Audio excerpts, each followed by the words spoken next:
Hello and welcome to a special edition of This Week in Organic. In this episode, we're looking at the different digital marketing challenges that the travel industry is facing, and specifically into how the face of SEO and content marketing is changing different travel industry business models.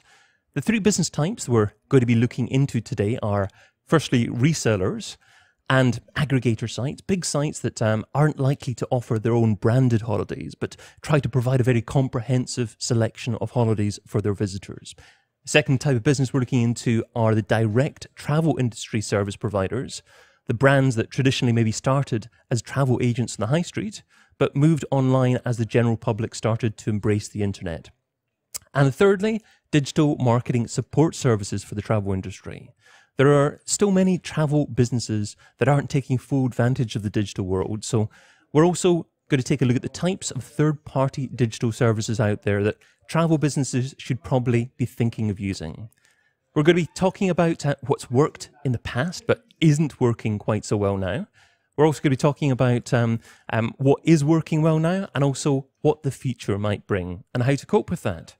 But with no further ado, let's meet today's guests. So joining me today are three top travel industry-focused digital marketing professionals. So let's start again by saying hello to, first of all, Jan.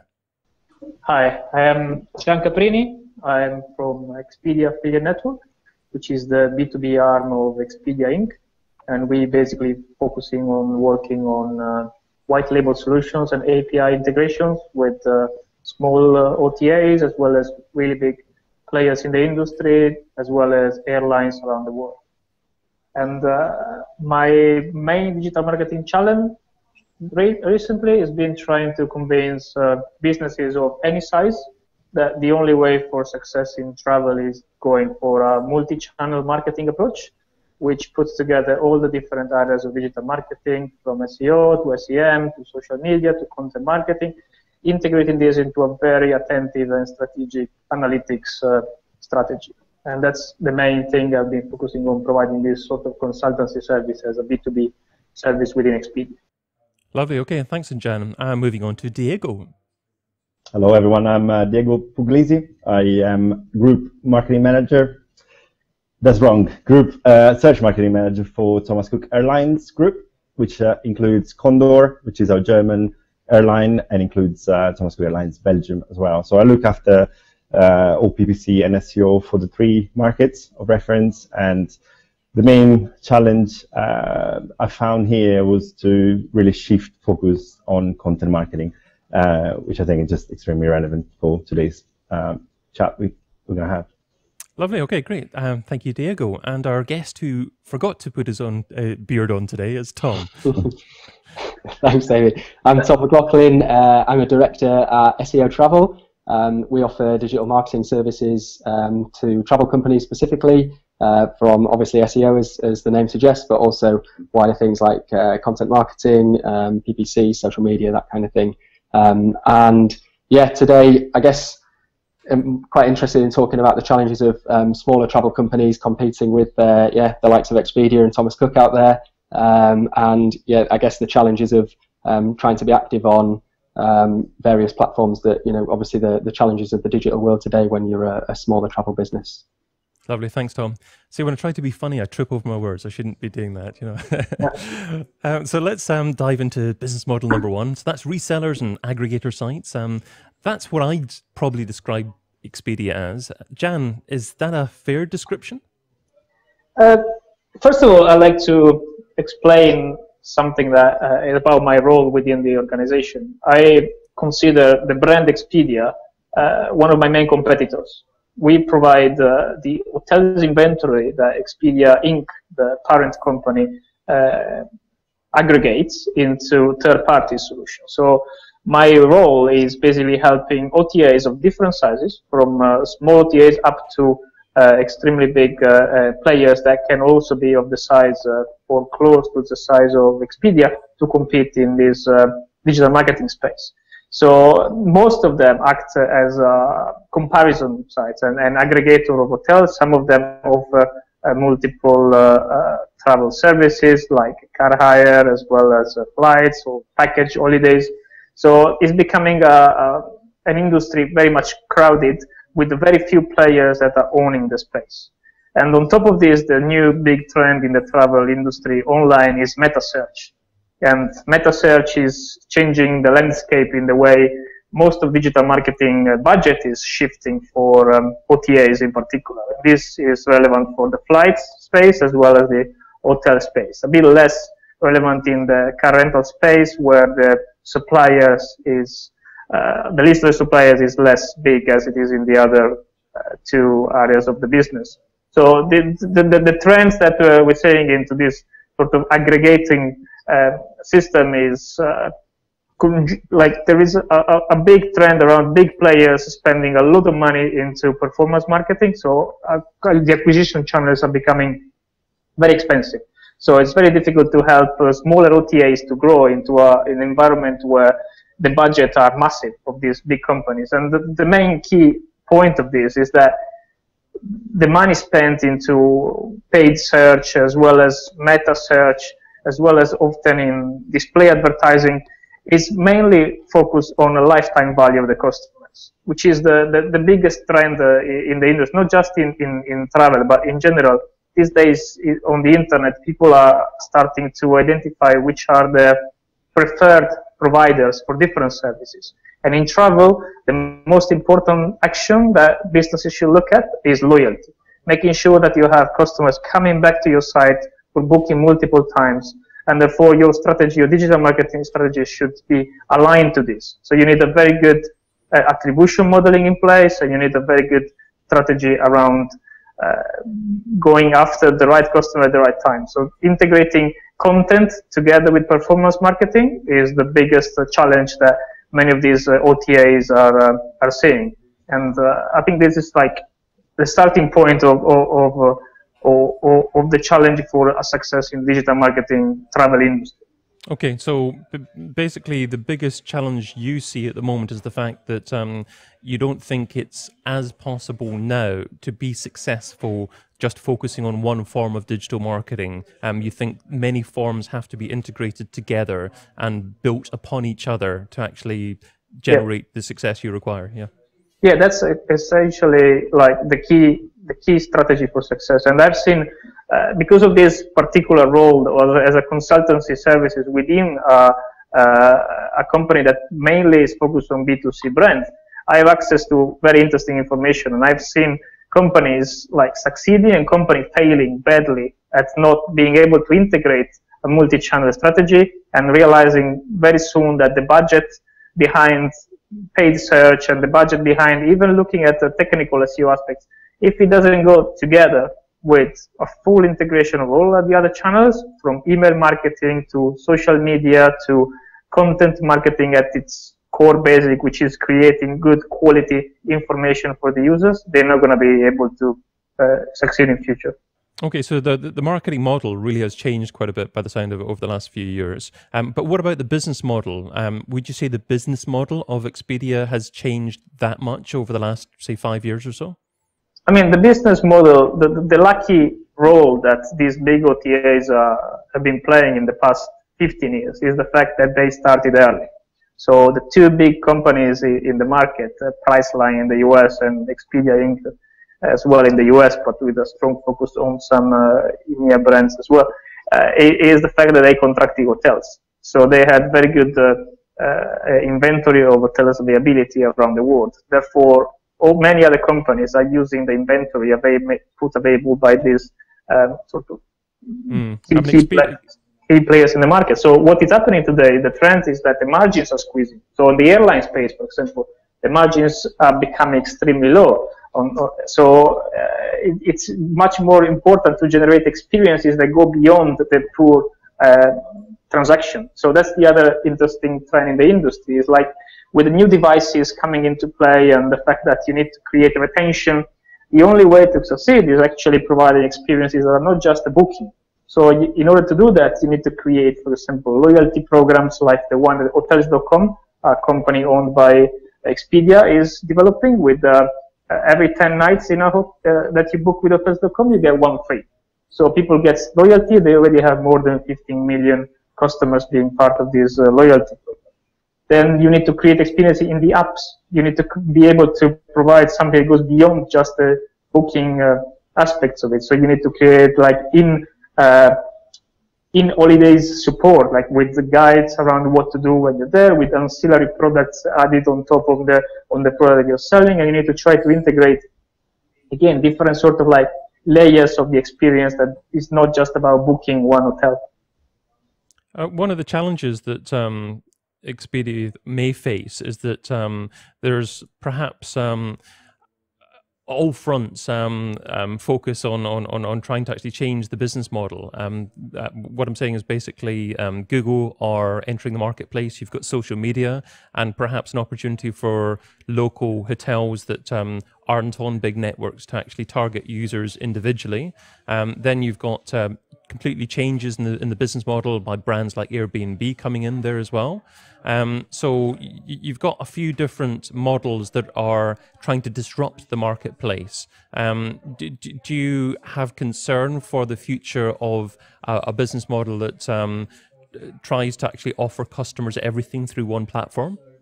I think it's a very interesting time. I think in the online travel space, there are some new trends that are really changing the face of the industry.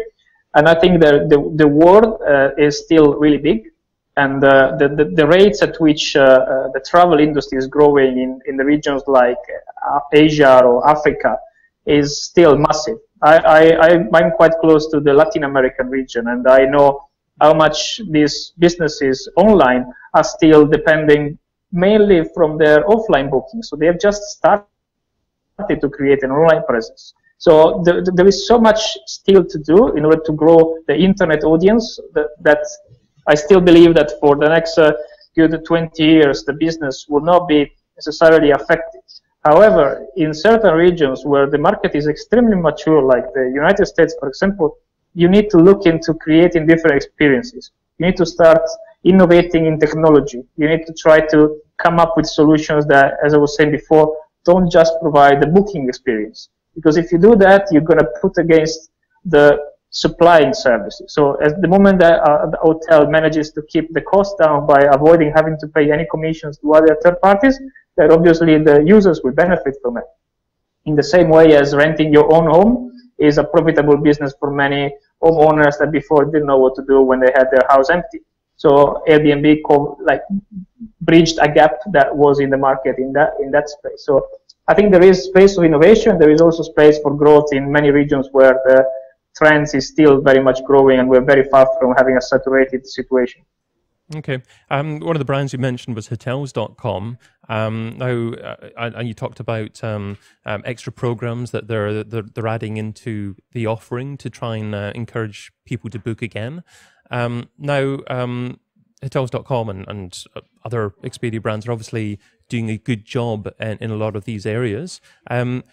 What things can maybe smaller businesses learn from that process? Maybe marketing automation I'm thinking of, that they can actually implement and they're possibly not doing it in their businesses. I think that's exactly the key challenge that small businesses are facing. How can they compete with such big organizations? And the key recommendation that I give to startups that are trying to enter the travel space is to go for a niche. It's trying to identify a space in the market where the big OTAs might be not as strong as they would be, as because of the size of the business they have to deal with. So an example is a partner that we have in the United States focused on pet-friendly hotels. So they create really good content about where to go with your dogs for holidays and what kind of excursion you can do with your dogs when you are in that area. So it's content marketing together with a good strategy of marketing with an app that allows you to keep track of your previous bookings, as well as giving you advice on where you could go with your dog for the next trip. And this sort of niche is a way to still get away with interesting successes in different, again, it really depends on which market you're trying to play in. The English market is definitely more complicated compared to other regions. As I have a global remit, I started to look more at opportunities growing in Asia and other parts of the world at the moment. But another interesting thing I would say is that many of these organizations are kind of slow in adopting the latest techniques that Google is always recommending. So even today, starting from scratch with a new website, having the basics of technical SEO done right is something that can give you and make a difference. Some of these big companies sometimes struggle to make quick changes. They have huge engineering teams and processes and sprint times that not always allow to take advantage of the latest opportunity. So I'm thinking like schema markup. I'm thinking about clever social media integration, content that is really strategically placed within the site, not necessarily just put in a blog where you just do it for the sake of doing it, but you actually have a strategy in place to generate traffic to the content that then is in that dreaming stage of the traveler mind. So then when they go for the booking, they know where they found the source of the information. So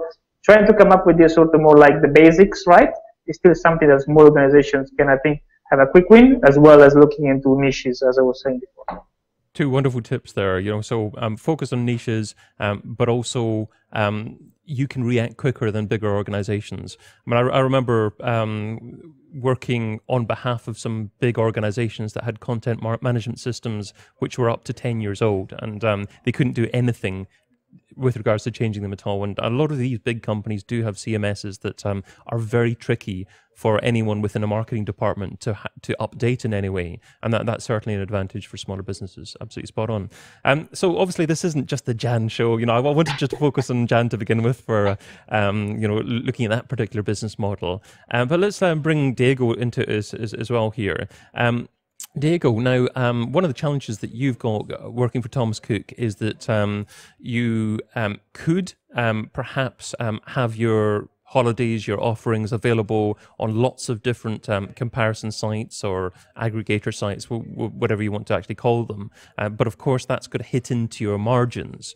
So what's the best way to go in terms of you for business strategy? Is it to actually have less of a margin, but distribute your offerings to all these different sites, or try and actually drive people back to your own site, but not distribute your content? Obviously, getting acquiring customers directly is always the cheapest option. That's why SEO in our business is extremely important. But we would not be able to get enough customers or the targets that we have just purely on SEO. So we're always happy to make use of other channels and sacrificing margins slightly. But what doesn't happen once a customer books through an affiliate site or comparison site, I'm mainly talking about flights because that's what we're responsible for as an airline, is that you don't have access to customers' information, or you're not capturing their email address sometimes, so you're not able to communicate directly with them. And that's why SEO in our company is extremely important. So margins in the airline industry, as Jan correctly said before, are already very, very tiny. So the acquisition and being there when people search for a flight, but also in any point of the booking funnel, which is also the inspiration, the planning, and then the booking, it's always very, very important. Okay, so obviously one of the challenging things for brands that actually sell holidays, sell products directly online, is the fact there are so many massive brands that own that estate at the top of Google, and it's very, very difficult, certainly for competitive terms, to appear there or appear higher than them. Are you finding in general your organic traffic staying about the same, or increasing or decreasing? And do you find yourself focusing on more different areas of marketing apart from organic because of that? It's definitely true that we have large comparison sites. It's no secret that Skyscanner is pretty much on top of the real estate of Google for any flight-related searches.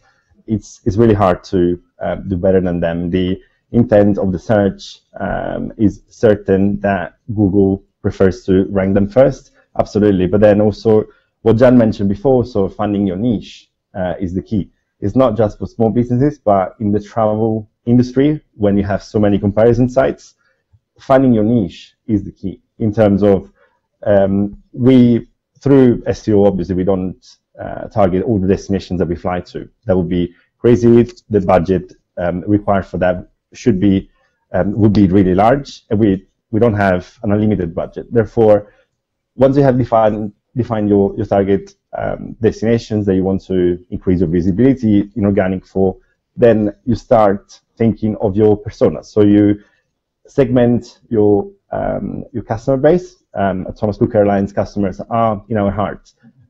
Truly, we understand who we want to inspire. We understand who we want to address our flights to. Therefore, it all goes back to content. So we start thinking what kind of content they would find interesting to find on our site or even in the internet through social media. Then we start talking to each persona differently. So we provide information for each different persona, and that is the way we speak to them directly, and we try to engage with that. Creating tailored and relevant content around our target destinations, but also directed to our specific personas. That's the way we achieve that niche. It's something that comparison sites would never do, and Google would not do it, because Google, yes, is taking that estate space in SERPs, but it's mainly through paid. So niche content tailored around your customer base is really the key for us. So if you were having a piece of content produced targeting, for example, Malaga in the south of Spain, would you have that content targeting different market personas all on the same page, and then maybe segment it up into different sections and drive people to different sections of that page depending on the persona, and because you were doing that, it might be better for SEO because there's more content on the page and perhaps a higher volume of links? Or would you actually produce different pages on Malaga targeting all your individual market personas? There are many pages on your website where you can have interesting content. For travel sites, it's certainly destination pages, so people landing on that destination pages through any possible channel, and then finding the information that could be useful to them. So yeah, these personas could be targeted through your destination pages. So you know that you have specific personas and you provide information about what they're interested in. But destination pages are not the only place where you can provide that information. You know, you could have a blog, you could have videos on YouTube, and also social media. So the touch point with our customers are really many. The important thing is really not to miss the opportunity to provide the information that in a company as large as Thomas Cook, with so much expertise about destination, about detailed elements of each destination, curiosity and facts about destination should really not be missed, and we should make the most use of that, and not just that, but also treasure all the relationship that your company has. So if you work with a specific destination tourist board, speak to them, ask questions, fill gaps that you cannot answer, but you know that your customers are interested in. So just make the most out of your connections as well. So, Tom, I mean, I really like hearing Diego talk about SEO like this, because maybe just 5 years ago or so, SEO was all about producing fairly short articles, getting someone to write them for $5 each, perhaps outsourced, and maybe driving a few links using not so nice methods back to those pages. I'm not saying that you've done that or I've done that, but some people have done that, I'm sure. But nowadays, obviously, what Diego's saying is he's talking about things like buyer personas, about real great business thinking behind content as well. I guess you must have seen SEO techniques within the travel industry change quite significantly over the last few years. Yeah, I think it's changed, I guess, kind of in line with how SEO in general has changed, where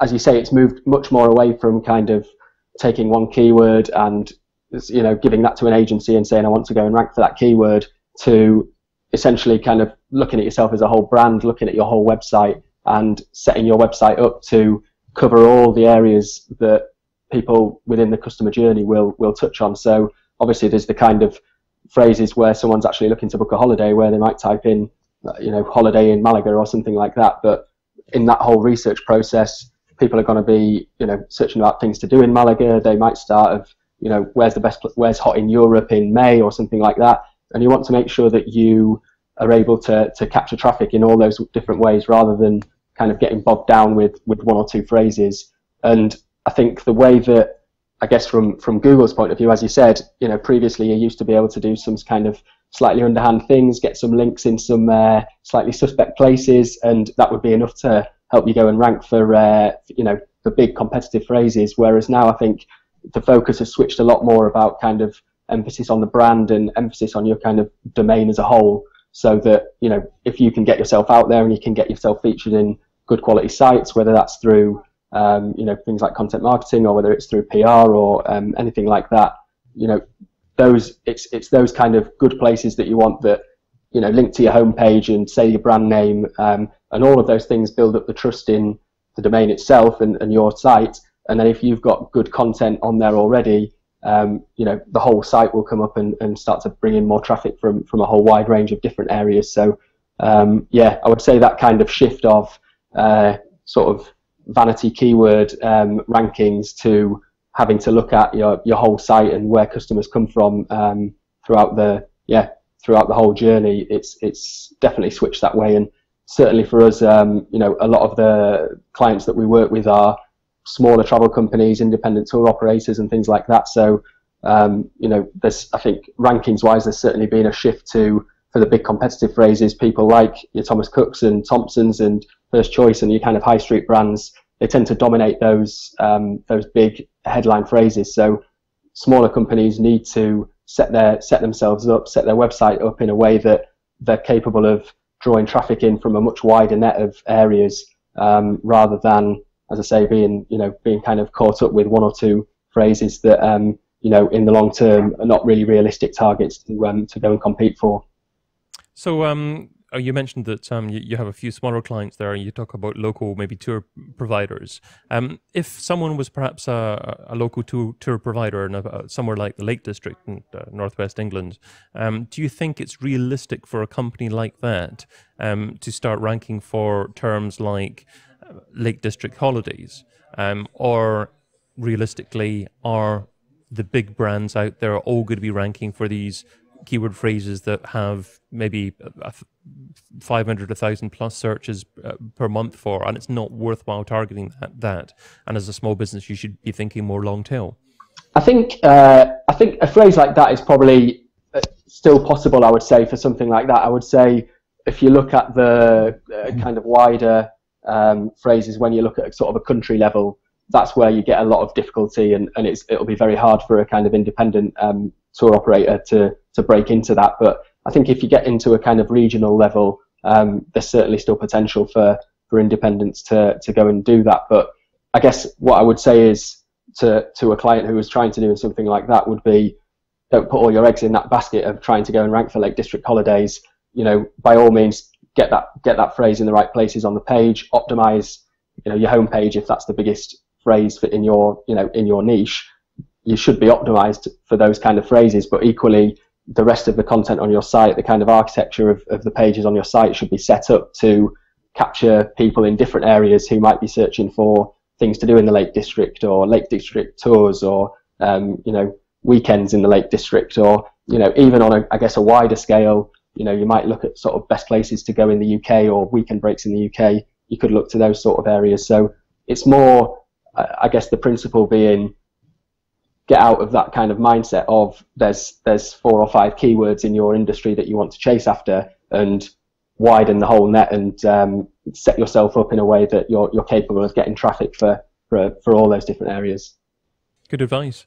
So Diego, going back to the direct holiday business model that independent agencies and companies like Thomas Cook would actually be focusing on, and also in relation to what Jan was saying earlier on, do you think that you need to now combine different digital marketing activities to get best impact? or can you still get direct call to action from, say, organic traffic? Is it possible to get someone to consider a purchase or opt in after directly finding out about a holiday offer from some kind of organic visit?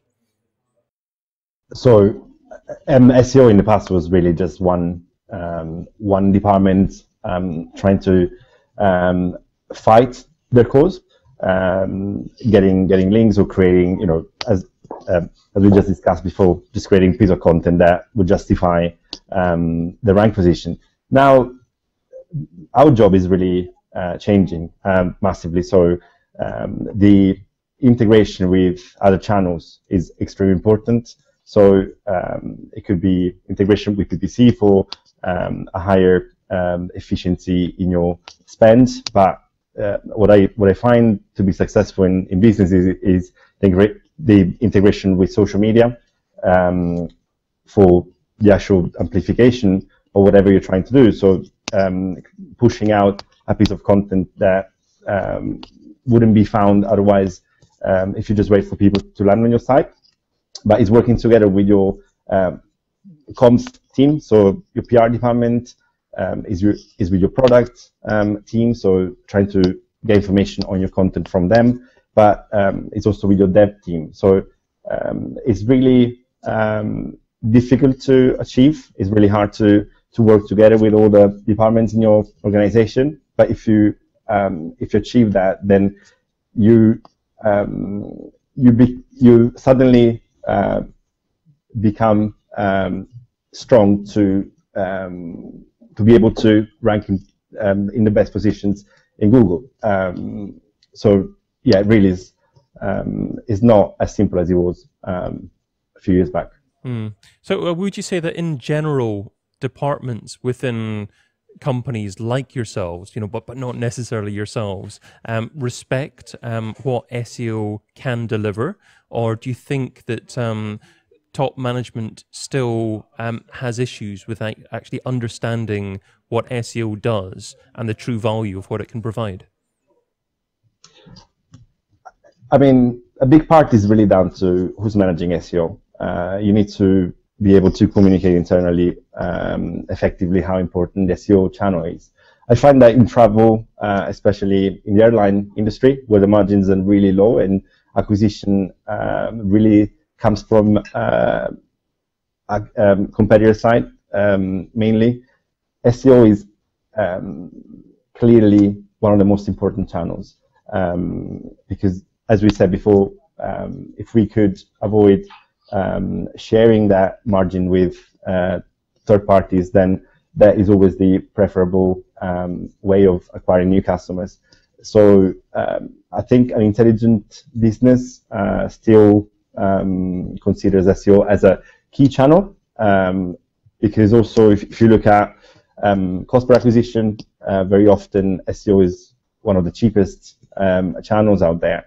So it should really still be the focus for any travel brand. Okay. And Jan, do you think that SEOs can continue to work in departments by themselves? Or do you think to be a good SEO now, you need to actually start understanding the impact of other aspects of the business and all areas of marketing completely? I think it is a fact that only the companies that understood that you need to have a strong attention to the organic acquisition channels are the ones flourishing and are the ones successful today. And in order to achieve that, the internal change should be, first of all, having very senior positions attributed to SEO. In the Expedia Inc. organization, they have vice presidents for SEO in all the big brands. So these people sit on the highest level and they can influence decisions of other areas of the business. So the moment that you have full control on the development roadmap with an SEO mind, then that's where you're going to start seeing good performance, and you're going to start seeing that all your other channels can work better because you have a strong organic traffic coming in and you have budgets to then spend money into other channels to increase and create new audiences rather than staying with the ones that are already searching for generic traffic, because I think that's the key change and shift within the industry, is that in the past we were looking at keywords, we were looking at optimizing for hotels in London. Nowadays, I think the main job for an SEO specialist is to help businesses in understanding that what people are searching primarily is related to something that they want to achieve with a task completion approach, so they want to find hotels in London. But in order to save money, you need to invest in brand. So using SEO as a channel to grow brand traffic, I think it's the way to sell it internally, and to make sure that then people understand that that's a key way of measuring success. The moment that you have an organic growth that comes from content marketing together with all your other marketing channels, but is increasing your brand volumes, and in particular your brand volumes associated to generic keywords, that's where you are really being successful in the markets. And the SEO specialists have that. I think they are the best positioned to understand how these trends are changing. And with all these new devices, new technology coming into place, it's very important to have a high level of curiosity and always looking at how to integrate different pieces. And I think that the search space is where the most of the opportunities come from. And even today, I mean, 50% as average, 50% of traffic to travel websites come from search. So search is already a key area of the business. And the moment that you have an online B2C presence, if you don't use that as a basis for your business, you're not going to be able to succeed. All the other channels are becoming too expensive.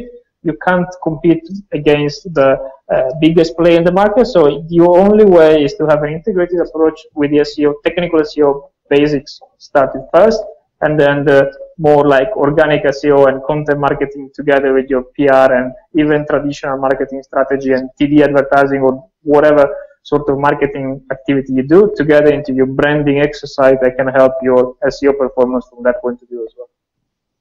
Okay.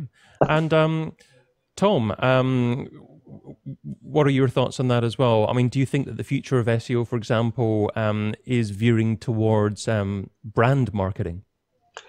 I think one of the problems that we see is a lot of the time people looking at SEO as a kind of in isolation and thinking it's the kind of, I guess, the sort of golden ticket to, if I can rank for certain keywords, then I'll see my traffic go through the roof, and then I'll be good to go. Whereas now more than ever, I think, as you say, you need to do more to build yourself as a trusted brand, and to see yourself on a variety of platforms and channels where you can touch people through that customer journey.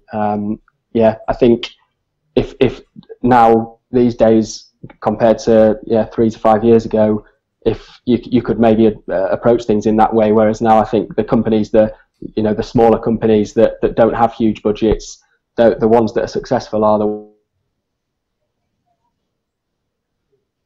in really good content, for whether it's for blogs or whether it's kind of wider things to promote the brand.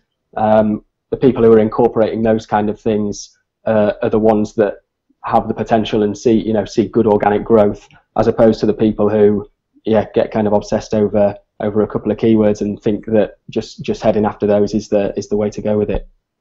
So the third business model that we're taking a look at in digital travel industry is actually support services. So services like SEO from a specialist travel focused agency. So, I mean, Tom, why did you actually decide to go down the route of focusing on the travel industry rather than actually targeting just general businesses and just offering SEO services? Well, I used to work for an SEO agency. I worked for a PR agency first and then moved to an SEO agency, and kind of working in that environment, I saw that there were a lot of kind of good technical people who knew the technical side of SEO, but obviously a big part of what goes into the success of it is the promotional aspect of it, whether you want to call it link building or content marketing or anything to get you out there and get visibility. That was the thing that I saw agencies really struggling with, we talked about it before, going out and doing things that weren't necessarily kind of the best sustainable strategies. And I actually, at the same time, I was a travel blogger and an aspiring writer at the same time, so kind of developed quite a lot of relationships in the travel industry through that angle, and basically put the two together, where I could, you could see with the technical side of things, but then a kind of specialist approach to the promotional side of it. They would help offer a better service on a kind of specialist level. So that was why I went down that route, and obviously it's kind of grown from there, and we keep getting good results for people. So fingers crossed we can keep growing things that way. So the nice thing from your perspective is I can ask you from a fairly independent point of view what you think of different business models. So would you rather be in charge of a company that had an aggregator type model that had offered lots of different products and services supplied by lots of different people, or would you prefer to actually have your own brand that perhaps offered less things but were more niche? I think in kind of today's landscape, how it sits at the moment, it's very hard to start up a kind of aggregator kind of site, whether it's an affiliate model or something like that, and actually go out there and compete with the big sites are out there. There's obviously big ones out there that are doing that and are investing a huge amount of budget in growing what they've got already. Your travel supermarkets of this world. But so I think that's a very kind of tricky area to break into. The people that we work with, are, going back to what Jan said earlier, they are kind of sort of niche specialists, whether, they specialize in one destination or a particular region, or they specialize in a particular type of travel, like child-friendly travel or something like that. And I think that's where, there's still a lot of potential to, to grow and to actually get a good sort of portion of, the traffic that is out there. So if it was me, I'd be going down that route. I think there's also kind of, obviously in the sort of internet age, things have moved away from, you used to kind of talk to people in the street, and then you move to just you could sit in front of a computer and never talk to a person in the day. And I think now people are moving back towards wanting that kind of personalization and being able to talk to a person and get some sort of specialist advice, rather than, land on a website that gives you a generic 200, 300 words that anyone could have written. Getting someone on the end of the phone who really knows their destination and is enthused about it, and has really specialist knowledge of the different things to do and the places to stay and that kind of thing. I think that makes a big difference. So if it was me, I'd be kind of veering down that route, I think. One company that knows you quite well and is starting to get quite personalized in its service is Google. And Google, of course, are starting to look at doing things like offering hotel bookings and encroaching on the travel space themselves. Do you think that will impact what you advise clients in terms of organic search marketing moving forward? I don't think it would necessarily affect it much beyond kind of what we were touching on before. So I think probably compared to what might have been advised 1 or 2 years ago, that's definitely changed.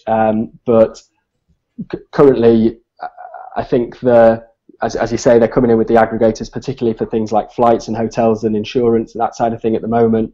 I imagine that will impact the kind of bigger company maybe, and the kind of bigger aggregator sites. I think, the sort of smaller specialist type companies, the advice is still, you need to find your traffic in a lot of different areas. And when you do get that traffic from a search perspective, you need to be doing the right things on your site and on other platforms to kind of hold on to those people. So whether it's getting them to sign up to your email newsletter, or whether it's getting them following your Facebook page, anything like that, which you can then obviously keep going back and making contact and building a relationship with the customer, so that you're not reliant on a click from Google to book a holiday. You can catch them much earlier in the journey, show off your kind of expertise and personalization, and then when that person's built much more trust with you and sees that you can offer an extremely good service, you get that the kind of conversion side of it further down the line.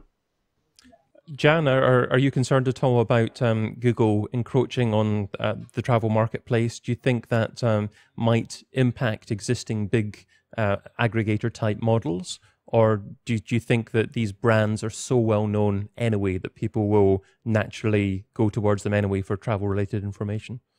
So I know for a fact that Google has an internal dilemma at the moment. From one end, they have their AdWords sales executive that are being able to sell to these big organization accounts that account for billions of dollars on a yearly basis. So this is a stream of revenue that Google needs to play very carefully with. So pushing for other marketing channels that are driving traffic away and clicks away from the main AdWords revenue is a really big challenge for Google, because internally not everybody is supporting this initiative. At the same time, they've been keeping under the radar and developing technology very good into the travel meta search engine space, so for both flights and hotels. They are recently revamped their educational informational section around the Google Hotel Ads, in which they try to help OTAs or hotel providers in general. They probably prefer in most of the cases chains as well as independent hotels when they have the technology available to integrate into their bidding system specific for hotels. In order to do that, though, you have to have a decent technology stack, which not many companies have that to be able to compete in that space. So I think that Google is definitely expanding their presence in travel, and they will grow further, especially outside the US. They're doing some investment to be more relevant in this space.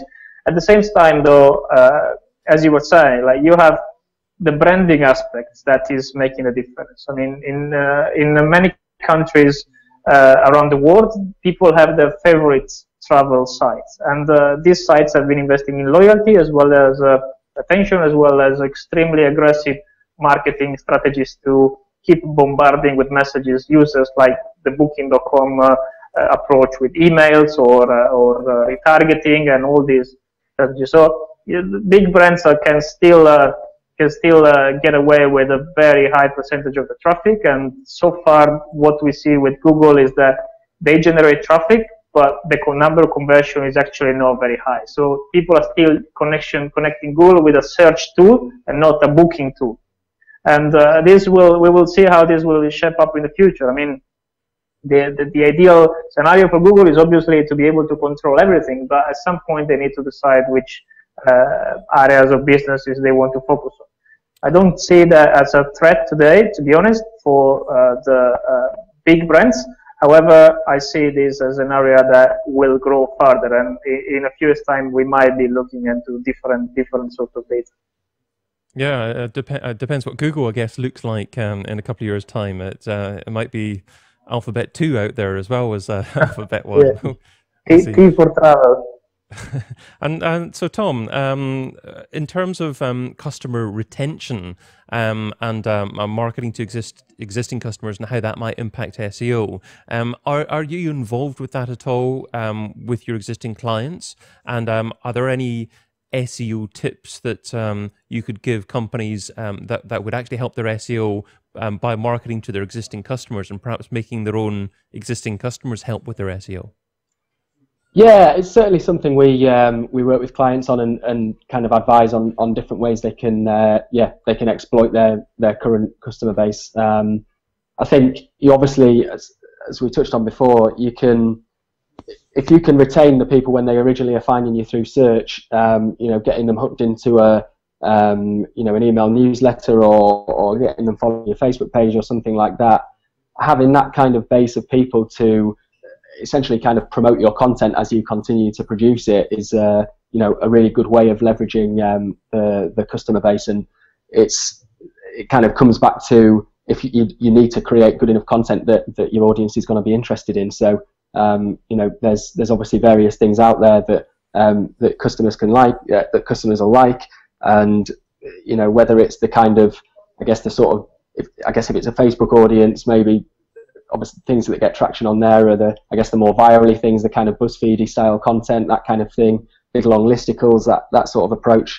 So you can, if you create that kind of content and then promote it to an established Facebook page that you've built up through people finding you on the website, that's definitely a great way to build that. And I guess in terms of that kind of directly benefiting their SEO performance, I guess the sort of social signals won't necessarily drive a kind of ranking improvement, but if you're getting more visibility, you're obviously more likely to get to get links and get it featured on other sites and people to reference it elsewhere, which as a secondary benefit will push.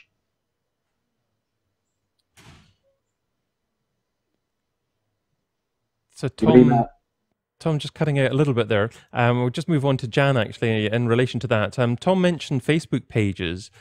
Jan, is Facebook the best social network to be on for the travel industry at the moment? Or are there other up-and-coming networks that can be really effective depending on your niche? To be honest, again, it's a very dependent on the region that you look at situation. There are regions at which Facebook is still growing at 2 digits, and there are regions where Facebook reached a break-even point in terms of users and time spent on the platform. So I think that it really depends what kind of personas, as Diego was saying before, and customer base that you have, which is your best platform where you want to work with. But as the organic visibility on Facebook decreased so much, then even Facebook became a performance marketing channel where costs are still quite high for acquisition. So it goes all back to the way you want to measure the brand value that you're going to be able to generate across all your digital marketing channels. Diego, is social media important for Thomas Cook? And if so, which network is the most important?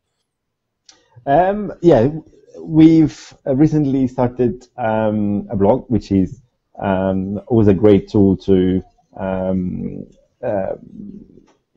host all your content, and then social media on the back of that became extremely important. In terms of channels, we do operate in many different channels, social media ones. Facebook is the most important one as well. For the mass market, in terms of like speaking to more people, but Jan is absolutely right. Costs for acquiring higher visibility on Facebook are increasing. Therefore, once you have your niche and you know how to speak to your niche, there are other social media channels as well that are really important for us. So what is the most important channel to you in terms of growth at the moment? For the airline is certainly SEO, because there is a lot of opportunity that we found that we've not really tapped in the past. So I'm really lucky to be in this channel, be in charge of this channel internationally. So for us, it's not just the UK, but it's also Germany. And these two markets, in terms of SEO, have the highest opportunity. And by doing the right things and by really taking our steps on the correct path on the two countries, I'm quite confident that this SEO is really the most important channel for us in terms of growth, and I'm more than confident on that. Okay, and in terms of call to action, do you drive people towards trying to make a purchase, or do you just try and capture their details so you can market to them in the future? From an SEO point of view, so SEO is also content. So we're really trying to serve customers and users with content and information at any phase of this funnel. Therefore, blog is for inspiration and information, but then we have also looked at conversions on our pages. So we've made it easier for them to purchase, and we're always improving the booking engine and just making booking a flight and a holiday for them much easier. So we're really always trying to improve the whole journey, from the inspiration to the purchase, and also during holiday, providing them with destination guides, as Jan mentioned before.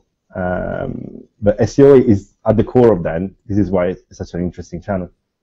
Okay, and Jan, in terms of customer knowledge or knowledge of your customers, obviously it's good to know as much as possible, but I guess it can annoy people asking them too many questions. I suppose it's important to know their name and email address to begin with, to actually get back in touch with them. In what order would you say additional information goes? Would you say it's the address, or do you need to know more personal information, such as perhaps when they're planning their next holiday? Well, I think the most interesting trend about the user experience on websites nowadays is personalization. So the more you know about your customers, the more you're going to be able to show them, for example, the hotels that they like, the recent hotel that they visited, and the feature that most OTAs are investing a lot of their technology work is the sort of scratch pad that you can see on the Expedia site, or favorite list, as they call it, on other sites. So is allowing customers to save for later and allowing them to have an experience that allows them to compare on their site while they are browsing their products that they're interested in. So the personalization aspect can be achieved knowing as much as possible about the customer. So depends on which stage you're asking this information though. And I've seen different techniques around this. There are some companies that are pushing for creating login profiles during the checkout process, which can affect conversion, but if you look at the lifetime value, can actually improve having the information from that customer. If you integrate that, for example, with logging with Facebook, by depending on which level of data authorization you're asking, you can actually get like very advanced information about your customer that will allow you then to do additional customization of your potential future ads. If you put this into a programmatic environment, which is the other interesting trend in digital marketing today, and with third-party data and cookie tracking and behavioral targeting, you can actually really create experiences that are one-to-one tailor-based. And this is like probably the most innovative area that we will see changes in future. That somehow is not related anymore to that search that happened on Google maybe a few weeks before, but it still very much rolls back to the search experience. So I think a lot of the things we said today and we labeled as SEO are not really related to necessarily to a search engine, but are really relevant for the general digital experience that users are living these days on websites, from the way they reach the website, from the after they purchase, and how they are experiencing the product or service that they have acquired. So I think overall personalization and creating experiences that are focused on the users, depending on how much data you can access, but obviously being careful on privacy regulations and annoying the customers with excessive targeting or excessive email newsletters, as I see happening all the time these days, is the way forward. Yeah, there's a fine line between being personalized and being scary, I guess. Yes. And Tom, obviously that a lot of personalization opportunities perhaps for bigger firms there. Do you think that's something that smaller firms can compete with? Are there third-party tools out there that they can access as well?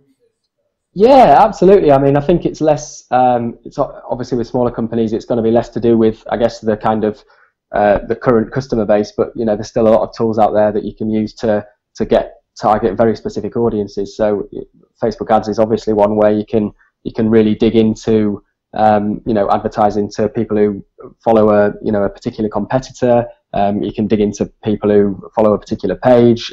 Obviously, you can also filter it down on interest and age and things like that. But you know, there's definitely ways out there that you can kind of really zoom into who your customer is and make sure you target them with with what you want to do. And I'm also interested in just asking a little bit about how your services actually have changed a little bit and how they might evolve in the future. Do you think, for instance, that there will be more SEOs employed in-house and that your business model might change to more of a consultative approach? Or do you think that over the next few years you still see yourself providing SEO services on the behalf of travel companies? Yeah, I mean, I think we've already changed quite a lot from from it kind of being, obviously the name of the company is SEO Travel, but we've already kind of developed it from not just being offering SEO, we're offering kind of content marketing things, social media services, because it's much more, you know, it's very important that people are taking part on all of those different channels, as we've talked about. I think in terms of sort of going in-house as opposed to having an agency, I think it's getting more and more important that companies do have some sort of in-house knowledge. So whether that's, you know, a specialist SEO person in the company, or whether it's, I guess, a kind of existing employee getting a bit more educated in what's going on with SEO, I think it's important to have someone like that within a company, because there's so many things happening with Google, and some of the updates that they've made more recently, which are not necessarily targeting people who are, I guess, trying to manipulate the results and do black hat things or underhand things. They're just things that you can get hit by if you're just a normal site who thinks you're doing the right thing. I mean, the Panda update is a kind of a good example of that, where particularly kind of big accommodation sites got hit hugely by that, because they had duplicate content from feeds coming in from different sites, and the same text being used on all of those,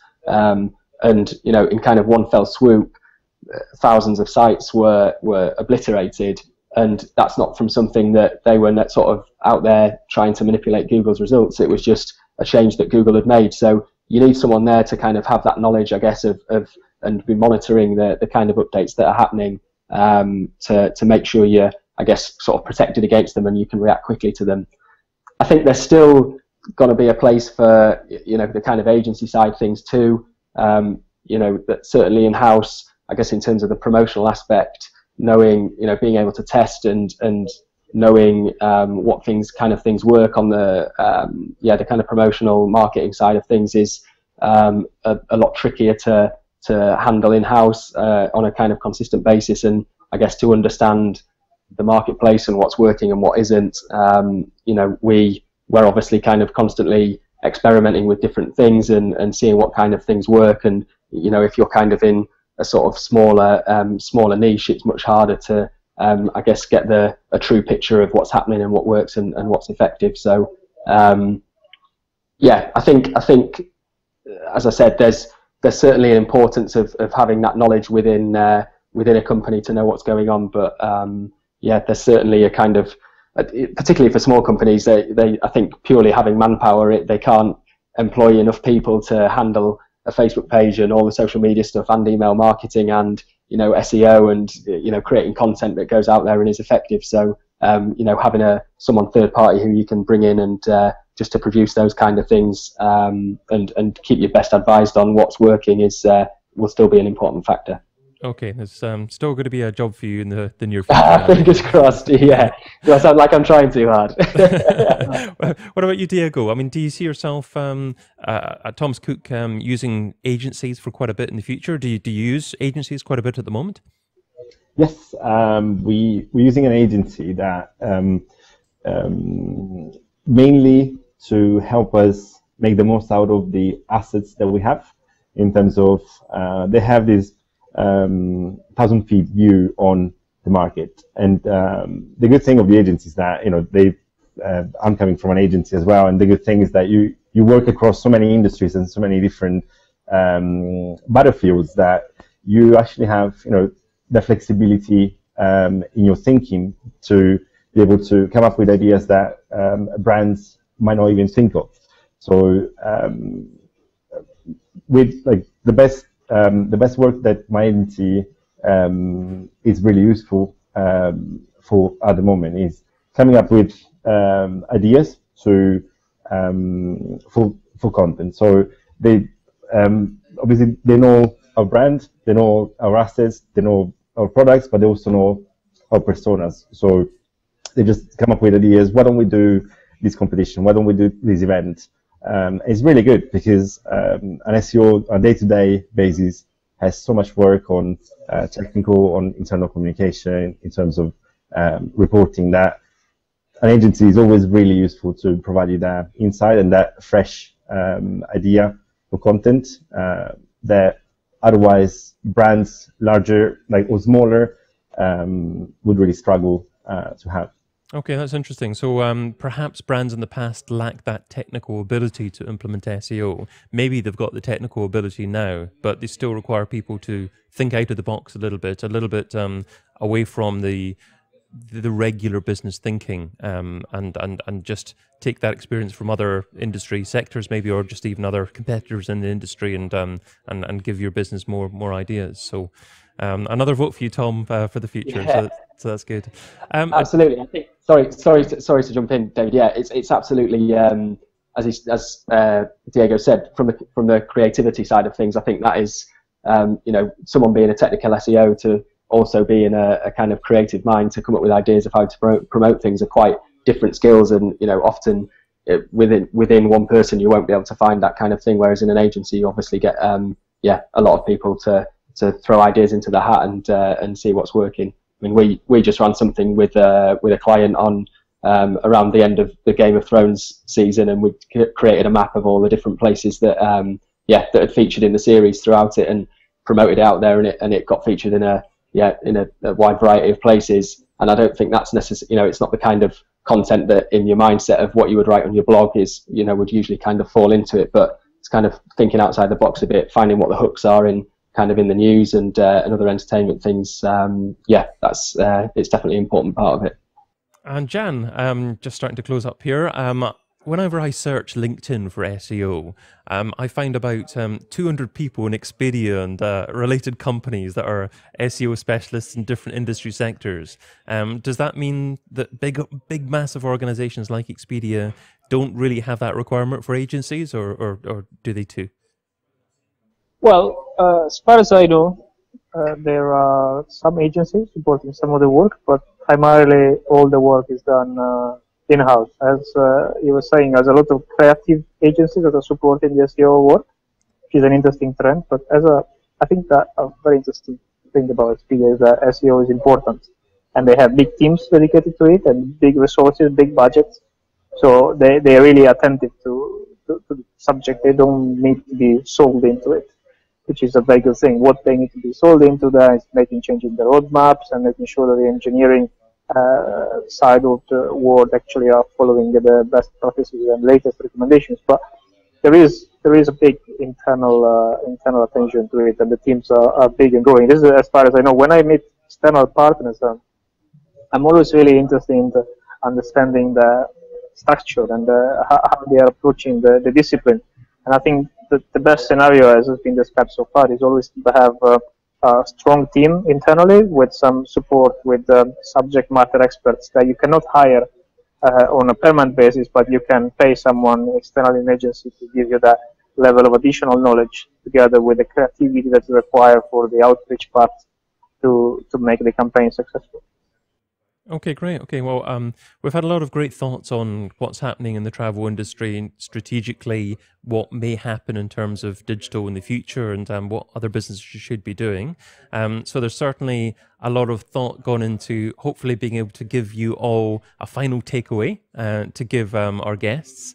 So what I'll do is I'll go around the three of you and just ask for your details again, and hopefully a final great takeaway that all our watchers and listeners can go away with and think about potentially implementing within their business.